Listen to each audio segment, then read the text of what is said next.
It's the things outside of typical business that really, whenever you're really stressed or whenever you have challenges, all of us ultimately just have to revert back to our basic value system.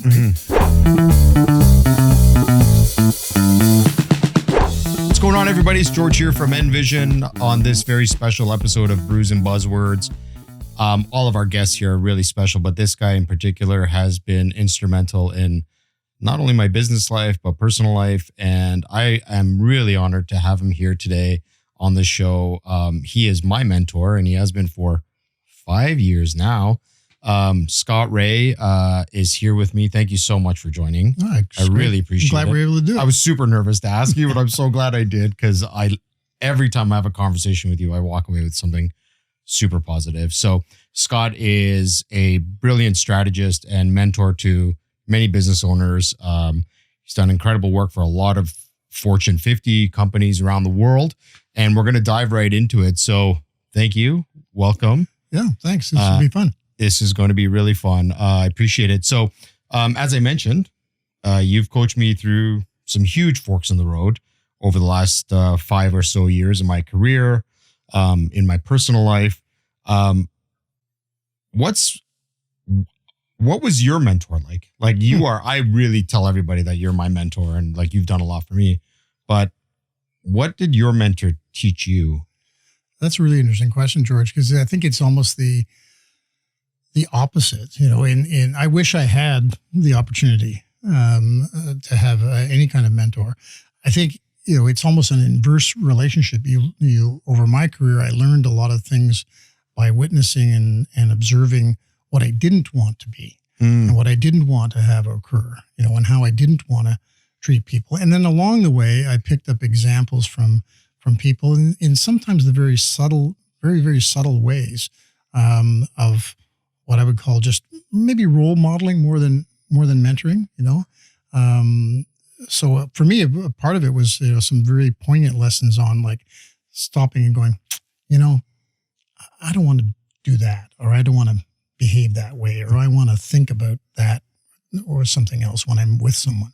So it's kind of like, I wish I had the benefit of a mentor. Yeah, I'm glad I do, but I also believe in just sitting there and being tuned into your environment, right?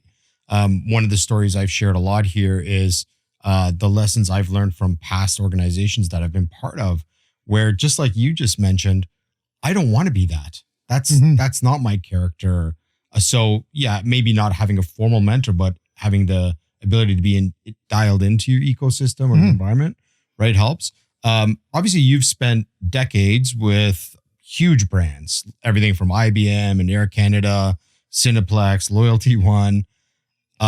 In those high stakes types of roles, did mentorship exist at those levels?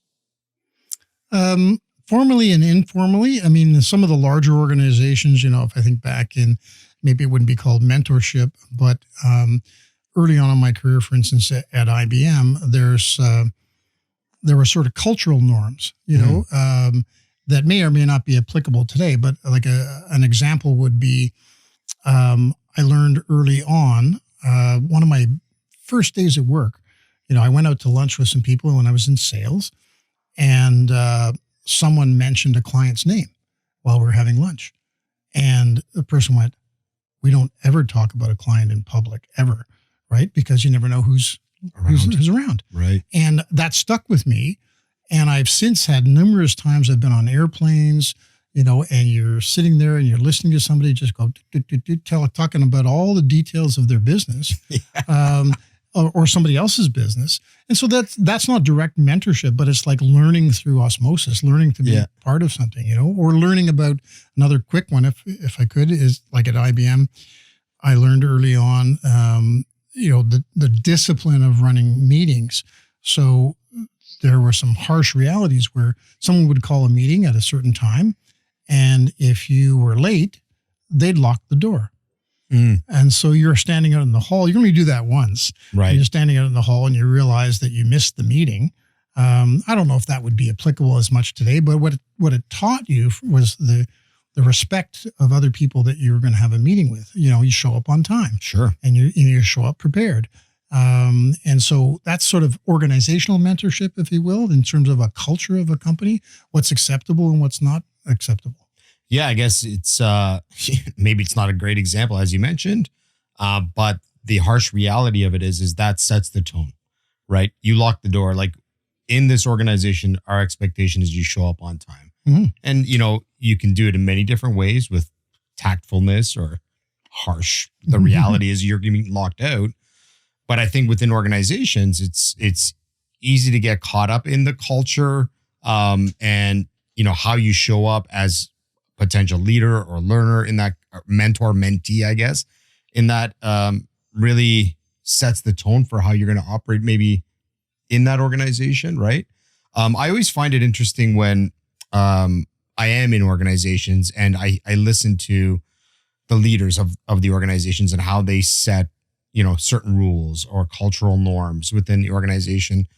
To you, is the scale of an organization relevant when it comes to helping those who you work with, like the mentorship side of it? I think it's more about I'll call it the sphere of influence. You can have a sphere of influence in an organization, depending on your role, that can trickle down to many hundreds of people. But really, it's still a sphere of influence to starting with a small group. It's almost like pebbles in a pond. You drop something and it ripples out and ripples out. So in a large organization, things ripple out. I think that the thing that happens a lot in mentorship, and what I witnessed along the way, and I think one of the things that people don't always think about is there's the overt things you do. There's the messages that you send. There's the formal communication that you might have or a formal structure that you might put in place. What's more powerful often are the little things and the things that you have to be conscious of as a leader, because as the phrase goes, people are always watching. Yeah. And it doesn't really matter if that's a massive organization or a small, intimate organization. If I could share an example, very large organization that I worked with, and I was one of the senior executives of this family enterprise, if you will, you'd know them globally. Walking through a building with these people who were like on the front page, prominent people, everybody would recognize, and it was in a real estate industry, and so big environment, and we're walking through, and I'm the only one who's not part of the family, put it that way. And one of the individuals stopped, and someone had dropped a used tissue on the ground. And we're in the middle of a very intense conversation about some pretty significant stuff. He just walked over, didn't say a word, picked it up, carried it through this public space we're in to the next garbage can and dropped it in the garbage can. And we just continued on like nothing happened. And for me, I was whatever at that point, executive vice president, big job, big title, all that kind of junk. It was very profound because I thought, wow, would I have done that? Would I have stopped to do that? And so little examples like that can have a profound impact. Like that still has an impact on me today to say, well, how would I have behaved in that situation? Would I have thought I was beyond that? Would I have stopped and picked up that? And because we were in the business of buildings, I'm not sure I would. And so it stuck with me. So my point simply is, it's not always the big overt grandiose actions. It's the culmination of so many little genuine acts that really make a true leader. And really, that's, or under stress, you get tested and your morals get tested and those kind of things. And you, because a lot of people are good at the superficial stuff. But people can kind of see and feel through that. So I think genuine leaders are genuine. I love that story resonated or stuck with you probably for years, right? You're just sitting there going, a subtle example of just maybe cleaning up after yourself or keeping the area tidy or whatever. Having pride. Having pride in, I've had so many of those moments, and I'm so grateful that I'm able to retain them because they really did change the course of how I thought about certain things. Speaking of courses of how to change things, I really want to touch on your signature framework, which is the baseball diamond, which is something that you've not only instilled in me, but our entire group. When you're mentoring, what base do you find most people get stuck on? Mm-hmm. Well, is it worth highlighting what the concept is? Sure. Yeah, please. Yeah. You're the Well, I think, the origin of the simplicity of the baseball diamond is just a question of focus. First, it's a question of focus, right? What I found in so many different organizations that I was leading was, and it's so true, large or small organization, proven that if you get a couple of layers down in the organization, people really don't honestly know what the heck's going on. If you actually ask them, what are you trying to achieve here as a company? And so whenever you can bring simplicity and clarity to the situation, it's really, really helpful, right? And so the simpler you can make it. So the concept of the baseball diamond is really just a question of saying, it's like the adage of begin with the end in mind. So if I know what home base is, I'm not going to win the game by scoring one run, but the first run. So maybe over the next year, 2 years, sometimes with smaller companies, tech companies, it might be a quick 90-day sprint. Mm-hmm. But it's like, well, if we were really successful in whatever we're trying to do, home base would look like this. Oh, well, describe it to me. Well, we'd have a company that did this with a culture that did that. We'd be making this kind of revenue. We'd have this kind of technology. Great. And then you can see that. You can get excited about that. And then you go back and you're trying to say, well, okay, so how would we get there? Right. What's first, second, and third? What's the first thing we need to do? Yeah. Right. And trying to simplify that down to maybe a single word so you have common language can be really, really powerful so that people can, a new person in your company or a leader in the company could articulate that story. Well, we need to build a company that's going to be like this. And the first thing we're going to do is, get 2 key customers that maybe aren't going to be profitable, but they're going to validate this business that we're trying to do. And then we're going to move to the next level, and that's going to propel us to the next level. And so what I find within that structure, it's constantly bringing you back to focus. Like, what are we going to do? What are we focused on next? And what are we not going to do? It's great. We know that third base is over there, but if we're focused on first base right now, why are we wasting time on third base? Right. And where people get hung up, or the consistency, I would say, not so much hung up, is that it's amazing. I've probably done, 150 of them or something like that. Almost always, in many, many cases, first base ends up being, I'll call it some form of tidying up, some form of, when we concentrate on this, we actually look at it, well, we actually need to kind of fix a few things and get ourselves a little bit better organized, right? Yep. And it's surprising, because most people would say, I know exactly what I'm going to do. I know exactly where we're going, right? I kind of liken it to, 2 rowboats sort of on the coast shoreline, and you row out, and if you're 1 or 2 degrees apart, it doesn't seem like a big deal. But next thing you know, one drifting. Person ends up in Europe, one's in South Africa or something. Yeah. You're further and further apart. And you see that all the time in organizations. I see that when I go into an organization and I kind of say, hey, so what are you guys trying to achieve in the next 18 months? Or they can't articulate that. Right. Or you ask, someone who's 1 level below the CEO or 2 levels below, and nobody wants to admit it, but they don't actually know. So you kind of say, hey, let's just all get on the same page. Yeah. How can we make it super simple? How do we know exactly what we're going to do? If we're going to climb Mount Everest, we don't run up the mountain. We're going to die. We can make a base camp. Right. And then we do the next thing, and it leads us to success because we know where we're going. Right. For sure. And, I've obviously gone through the baseball diamond exercise many times with you, and I've fallen to the same kind of, exactly as you explained, first base is cleanup, and in our case, it's visibility. Like, we were trying to get visibility to understand the business better. Yeah. Right. And so then we made traction towards second base, which for us, we've defined as efficiency, but we had to come back to first because we found that there were some missing pieces to visibility. So it is an amazing way to really structure, as you said, simply to understand what do we want to achieve. Is the what and the how you also say to me all the time, right? Yeah. It really is like, what do we want and how do we get there? And then from there, what do we want and how do we get there? And then from there, is that fair? Like, it's the what and the how scenario. And sometimes the what and the how is, what do we need to get done? And sometimes in a people setting, it's like, what do I need this person to do? but also how do I want them to go about that?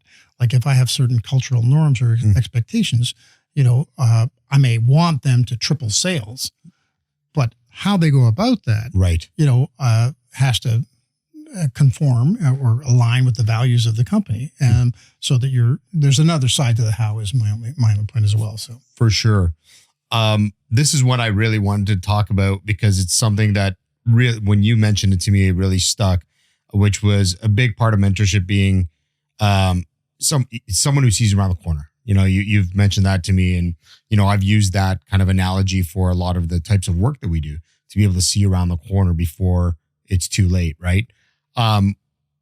So those blind spots, seeing it over and over again, you mentor a lot of CEOs like myself. What sort of things are CEOs missing today? What are they not seeing? Are there common blind spots that you kind of see patterns over and over again? Interesting. Really good question. I don't know if there's common patterns. I think that the dilemma for many leaders and CEOs is that, I kind of describe it so often that there's a constant sort of gravitational force that's pulling you back into today's issue with today's client or today's problem with today's people. And you've got to be on top of those as a leader. But at the same time, one of the things that you're there for is to try to create an organization that can function and do a lot of those things to allow your responsibility, which is kind of to pop your head up a little bit and look out around the corner and see the things that are coming or the opportunities or threats that are there for the business. And so I think it's a constant battle for CEOs, because I talk to them sometimes, and if you describe like a 2x2 matrix of customers and products, let's say, and you've got your new and existing and on a 2x2 matrix, they want to be up in the new quadrant. That's what they're passionate about. How can I grow my business? How can I find new customers? What new products should we have? And they're pulled back into existing all the time. Yeah. It's inevitable. So I think it's that the fight of that gravitational pull, as I would call it, that says, okay, how do I create an organization? How do I create a team around me that frees me up to do what they expect of me, to be the visionary, to look around the corner, to make sure there's no iceberg coming at us, whatever phrase you want to use, so that I'm preparing the organization for whatever lies ahead, right? And it's hard to do that when your head's down in existing. And I think that's the yin and yang. That's the pull that a lot of CEOs fight with all the time. I feel it all the time. And I know every time you and I sit down and we have our sessions, the realization that, yes, I am the guy who wants to be in the new quadrant, right? And explore and experiment with new things, but also see, like you said, threats. Sometimes if your head is buried too deep into the day-to-day stuff, you're not really looking into the horizon to see what's coming your way, right? And so, I admire when you bring me back to reality every time we speak, and we're like, oh shit, I got to make sure that I don't get stuck in the day-to-day stuff. And I'm grateful to have a great team around me, but sometimes you just have no choice but to deal with the daily, fire that's being, That's why I would call it a gravitational force. You can't ignore it. That pull is there, and you can't, you want to trust your team, and you build a good team. So you trust them, but they also need you. And so that's that yin and yang. 1 minute I've got to have my foot in existing and make sure that everything's running fine. At the same time, someone's expecting you to chart the course of where you're heading. And so that's where I think sometimes when the more issues that exist within a company, the more people issues or financial issues, it pulls the leader down deep into that new, and then they get caught because they haven't had a chance to free themselves up to look around the corner, whether that's for opportunity or for threats. For sure. Yeah. I think aside from the business mentorship, what I really admired about you over the years is you have a real amazing way to not only tactically talk about business strategies, the baseball diamond, the what, the hows, the quadrants, all the exercises, by the way, that he's mentioning are things that Scott and he's worked with me on. But you also bring life perspective, which I really love, because as a homebody myself, you being a grandfather and a drummer and the president of a golf course, which I just golfed at with you not too long ago. How has that shaped you from the perspective of mentoring guys like me? Having all, being a grandfather and a father and, a musician, like all of those elements. Well, I think all of those things just come into kind of who you are. And I think that,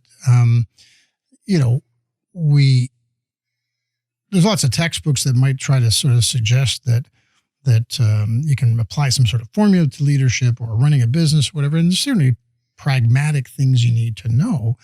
But I think at the end of the day,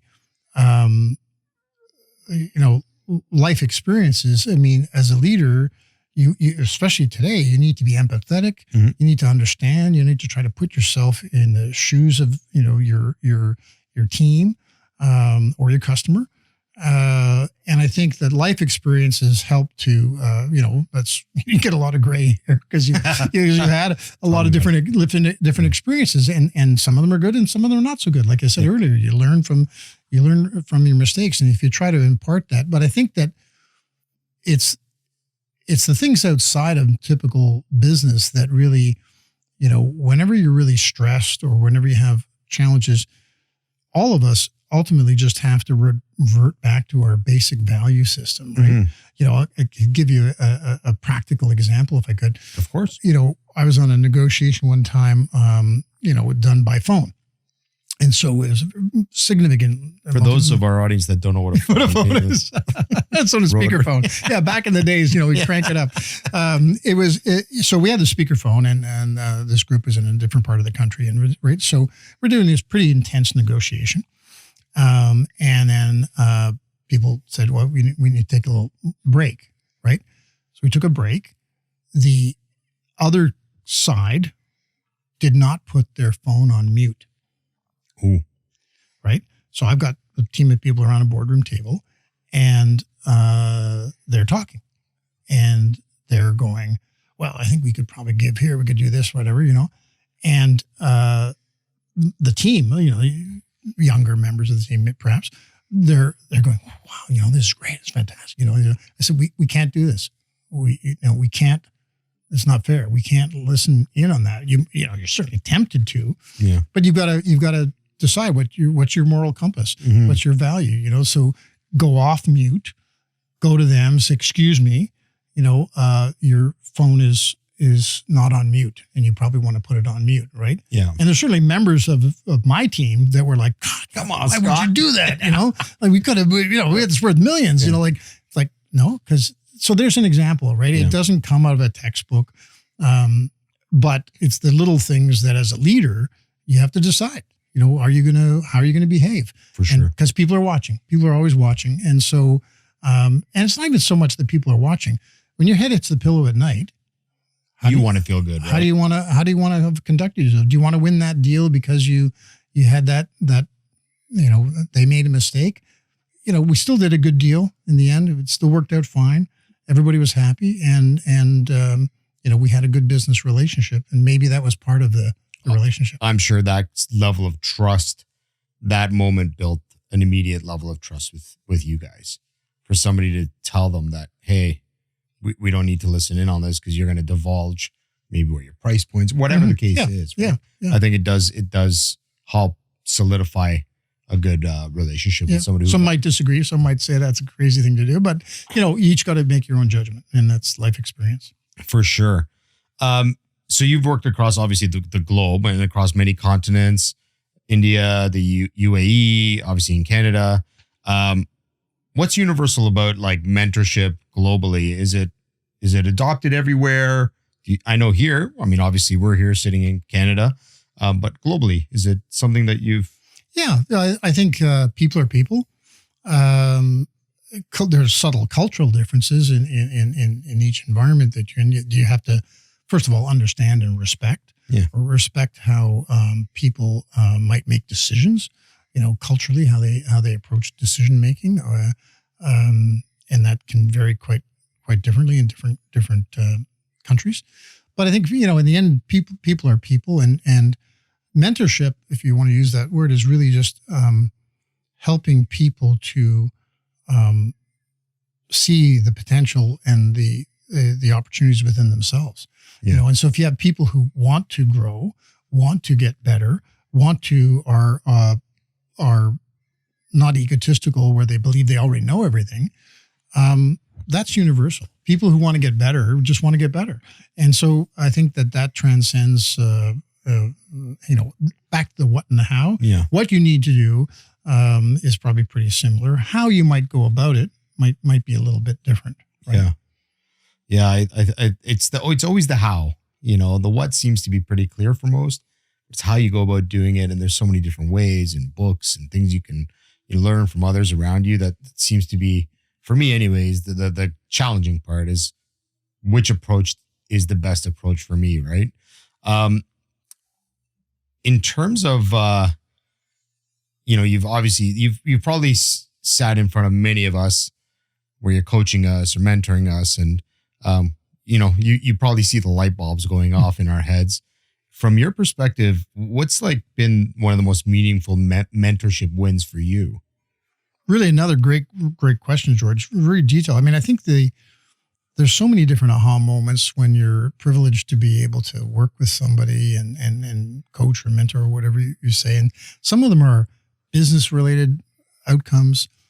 Some of them are more on a personal front. I think sometimes it's just asking questions that maybe people know that they should ask themselves, but they don't always ask themselves. Mm-hmm. If I think about one, and just an example that comes to mind, I was working with an early stage company, and they were spinning out their technology into a new co that they were hoping to sell, and which they did eventually because they followed the diamond and it worked out for them. But at one point, there were three principals in the organization, and they were part of a larger organization, and they were working intensely on this thing, and it's all going to be great. And I just sort of said to them, so when this all spins out and is successful, what percentage of your personal time are you planning on spending on NewCo versus your core job?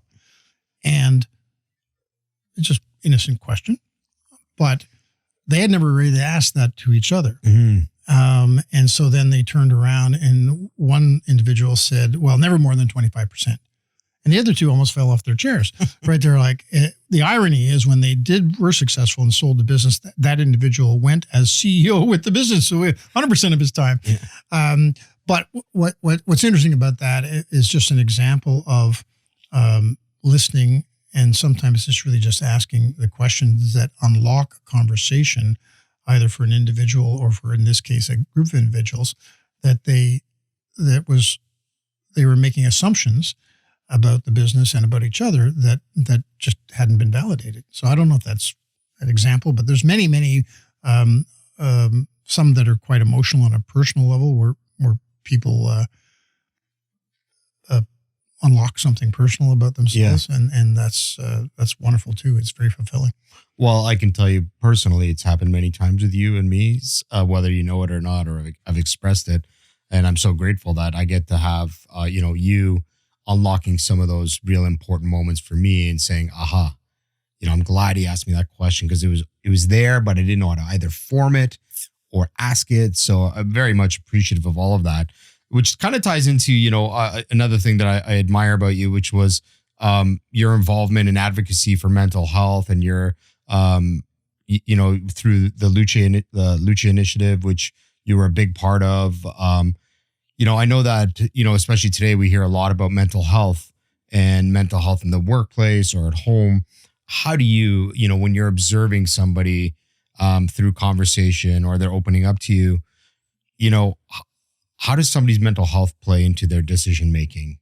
Well, I think it's a big part of it. I mean, first of all, thank you for referencing the Lucha Initiative. I mean, that's really something that I was, just happy to participate in and help get off the ground. And its focus really is on youth mental health. And raising funds to one of the particular organizations that they fund is the Family Navigation Project at Sunnybrook Hospital, and that's really about helping families. So suddenly you have a youth with mental health challenges. It affects the whole family. And a lot of times for many folks, it's like, okay, I don't know anything about this healthcare system. Where do I go? So having somebody on your arm, having a navigator that can say, I've been down this path. Here's how it works. Here's how we can help you, is immensely, So we chose to put funds towards those sort of actionable things. Other people are doing great stuff in research and other areas. Ours was sort of more outcome and action oriented, which not a surprise. I'm always talking about outcomes, right? How do you create positive kind of outcomes? So I think bridging that to your question, you can't be really effective, if you want to say, as a leader. It's very difficult to do that if you're not healthy. If you're not healthy mentally, if you're not healthy physically, because it takes a strain and it takes a toll. Yeah. And you can't, so when I see somebody who is under a significant amount of stress, or I perceive that, that's maybe where I want to spend a little bit more time asking some questions and doing some listening, really to help them to articulate what's really bugging them, or what's really below the surface, because we're all human. And so you're having a bad day, you might lash out at somebody that you never intended to do that. And that's really a minor example. So, I'm not an expert on mental health. I just think, your health in general is something that you need to focus on and keep up, because, it's pretty tough to do your best at anything if you're laboring physically or mentally. Absolutely. I think being surrounded by people who are opening to listen to you is such a valuable life opportunity. Like when you have somebody who's sitting there really hearing you out and trying to put the puzzle pieces together for you, or just you actually just being able to express some of the things that are going on, just speaking them out loud to somebody who's there and level-headed enough to give you some good guidance. I think that stuff is invaluable. So this one's selfishly for me here, okay? So you've seen me obviously for 5 years now, and I'm hoping that you've seen me grow over those last 5 years. My question to you was, what's one thing that I'm not leaning into enough? And what's one quality you tell me to double down on? Wow. Putting me on the spot. I am. I think leaning into it's if I could say this. Please be blunt. Your what I witness all the time, and this is not necessarily unique to you, but we've talked through this a number of times, is there's the nice George. Yeah. And then there's the other George, right? And it's that yin and yang of, if I need to be, I care about my people and I want to be empathetic, and, but then I want to be loved. Everybody has that attribute, right? And then I have to have, at the same time, I have to have tough love, right? And so I've watched you work through, trying to be sort of, new CEO or new person, trying to find your own techniques to sort of be able to say, okay, I can be fair but firm, right? And so, and sometimes that's really hard, particularly for you, me, because you're who you are, and so it's tough to have those, I'll call them tough love conversations, or difficult or direct conversations. And so I think you leaning in more to finding your balance of that, so that you don't feel bad about yourself. Yeah. Right. Oh, I was really tough on there. That's bad George, not bad George. And it's George. You just need to be, there are times for that, right? And finding your own way to click into that in a genuine kind of way. Yeah. If I could use myself as an example, like I'm a pretty calm, I think. My wife might differ, but I find I had to use mechanisms in business. Like if I got really, really upset or really pissed off about something, and I had to get pushed and pushed and pushed to a point, and then I would snap over into a zone that, hey, I'm in a zone I don't normally function in. I'm not very good at this.